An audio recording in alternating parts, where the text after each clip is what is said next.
The silver pillow in the quiet village of Bramblewood.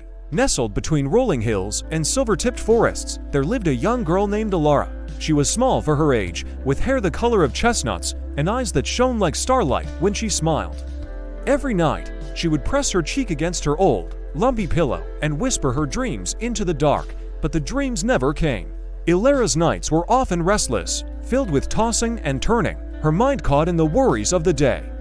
Her mother, who worked long hours weaving cloth, would stroke Elara's hair and say, "Dreams will come when they are ready, my little one." Yet the girl couldn't help but wonder why the dreams stayed away. One evening, after a long day helping her mother at the loom, Elara wandered into the market square. The air was alive with the scent of honey cakes, roasted chestnuts, and fresh bread. Lanterns sway overhead, casting golden pools of light on cobbled stones. It was there, at the far edge of the market, that she saw the stall. Unlike the others, it was quiet and unassuming. A small, wooden table draped in velvet cloth shimmered, as though woven with moonlight. Behind it sat an old woman, her hair silver as frost, her eyes as deep as midnight skies. Upon the table lay only one thing, a pillow. It was unlike any pillow Elara had ever seen.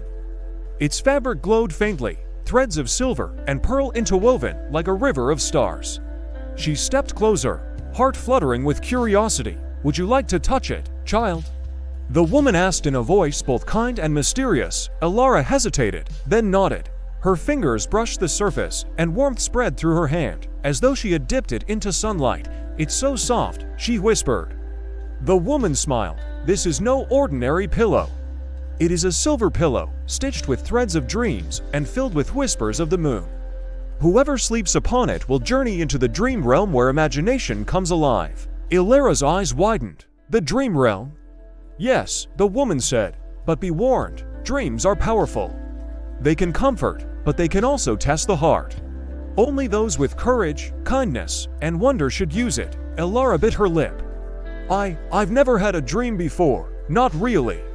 Just empty sleep." The woman studied her for a long moment, then nodded. "Then perhaps this pillow is meant for you." Before Elara could protest, the woman wrapped the pillow in a cloth of midnight blue and handed it to her. "But I have no money," Elara stammered. The old woman only smiled, her eyes twinkling. "Not all treasures are bought with coins. Some are given to those who need them most," and with that, she closed her stall, vanishing into the night, as though she had never been there. Elara clutched the pillow to her chest, her heart racing with excitement. She hurried home, breathless, and told her mother everything. Her mother frowned at first, unsure of strange gifts from strangers, but when she touched the pillow herself, she felt the same warmth Elara had felt. That night, Elara laid her head upon the silver pillow for the very first time. The moment her eyes closed, the air shimmered. She felt as though she were floating, weightless and free. Then suddenly she was standing on a hill beneath a sky of endless stars. Silver rivers ran across the land, and flowers glowed with colors she had never seen. In the distance rose a castle of crystal, its spires reaching toward the moon. Elara gasped, This is a dream." And for the first time in her life, she smiled as she stepped forward into the magic of the dream realm. Elara stood in awe upon the silver hill, the silver pillow still tucked beneath her arm. The air was warm and sweet, carrying scents of honey and lavender. Above, the stars danced, twinkling as though they knew her name. She took a step forward and gasped as the ground beneath her glowed with light, each footprint blooming into little flowers of crystal. The petals chimed like bells when the wind touched them. "This is beautiful," Elara whispered. Suddenly, a soft voice replied, "Welcome, dreamer." Elara turned sharply and saw a small creature perched on a nearby rock. It looked like a fox, but its fur was woven from silver threads, and its eyes glowed like embers. Around its neck hung a tiny golden bell that jingled when it moved. Who are you?" Elara asked. The fox bowed its head. "I am Luma, a guide of dreams. The silver pillow brought you here. Few children ever hold its magic. Fewer still are brave enough to wander into the dream realm." Elara hugged the pillow tightly. "I've never dreamed before, not once, but now. This feels real." Luma's eyes sparkled. "Dreams are real in their own way. They live inside you, waiting to be discovered. Here, courage is tested, fears are faced, and hopes become paths. As Elara listened, she noticed shapes dancing in the distant shadows and light weaving together. Some looked like children laughing, others like strange creatures with wings. Are those dreams? She asked. Yes, said Luma. Every dreamer who lays their head upon a silver pillow enters this realm. Some fly, some sing, some even build worlds of their own, but beware, nightmares also live here. They are born of worrying, sorrow, and fear. A shiver ran down Elara's spine, but she nodded bravely. Would you like to see your first dream? Luma asked gently. Elara hesitated. What if I'm not ready? Luma leapt from the rock, landing lightly at her feet. The fact that you are here means you are ready. Come, dreamer, walk with me. Together, they followed a silver path that wound through glowing meadows and rivers that sang lullabies. Elara's heart thumped with excitement as she gazed at the wonders around her. Butterflies made of starlight, trees that whispered stories, and clouds drifting low enough to touch.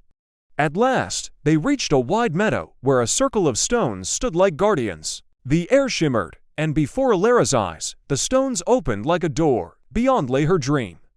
She stepped through and found herself in a field she knew well, her village meadow, but it was transformed.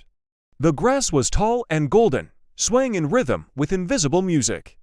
Above, kites soared high, though no strings held them. Children laughed, running barefoot through the grass, their joy echoing like bells. It's so familiar, Elara whispered. It is a piece of your heart, said Luma. The dream realm shows what you long for, what you cherish, what you fear. Dreams are mirrors, Elara. Her chest warmed as she watched the children play. For once, she felt light and free, as though her own worries had melted away. But suddenly, a shadow passed across the sun. The kites dipped and faltered, the laughter stilled. A cold wind rushed over the meadow, and from the horizon, something dark began to crawl closer. Elara clutched the silver pillow. What is that? Luma's fur bristled. A nightmare. Do not fear. Dreamer, it cannot harm you unless you give it power. The shadow thickened, rising like smoke into a tall, twisting shape. Its eyes glowed red, and its voice hissed like 1,000 whispers. You are small, it sneered. You are weak. You are nothing. Elara trembled. The words echoed things she had sometimes feared in her waking life when she struggled to help her mother, when she felt too little to matter. I don't know what to do, she whispered. Hold fast, said Luma, standing by her side. Nightmares feed on fear, but you are stronger than you know. Remember, dreams come from within you. Elara shut her eyes, clutching the silver pillow tightly. She thought of her mother's gentle hands, weaving cloth late into the night. She thought of her village, the lanterns, the laughter she longed to share. And she thought of the old woman's words, dreams are powerful. They can test the heart. When she opened her eyes again, light shimmered from the pillow. Silver threads unfurled like streams of starlight, wrapping around the nightmare. The shadow shrieked and twisted, shrinking smaller and smaller until poof, it vanished into nothing. The meadow brightened, the kite soared again. Laughter filled the air. Elara sank to her knees, breathless, as the glow of the pillow faded. You did well, Luma said softly, nuzzling her arm. Your first dream, and already you have faced a nightmare. Elara looked down at the silver pillow, now warm in her arms. A smile touched her lips. I think, she whispered, I'm ready for more.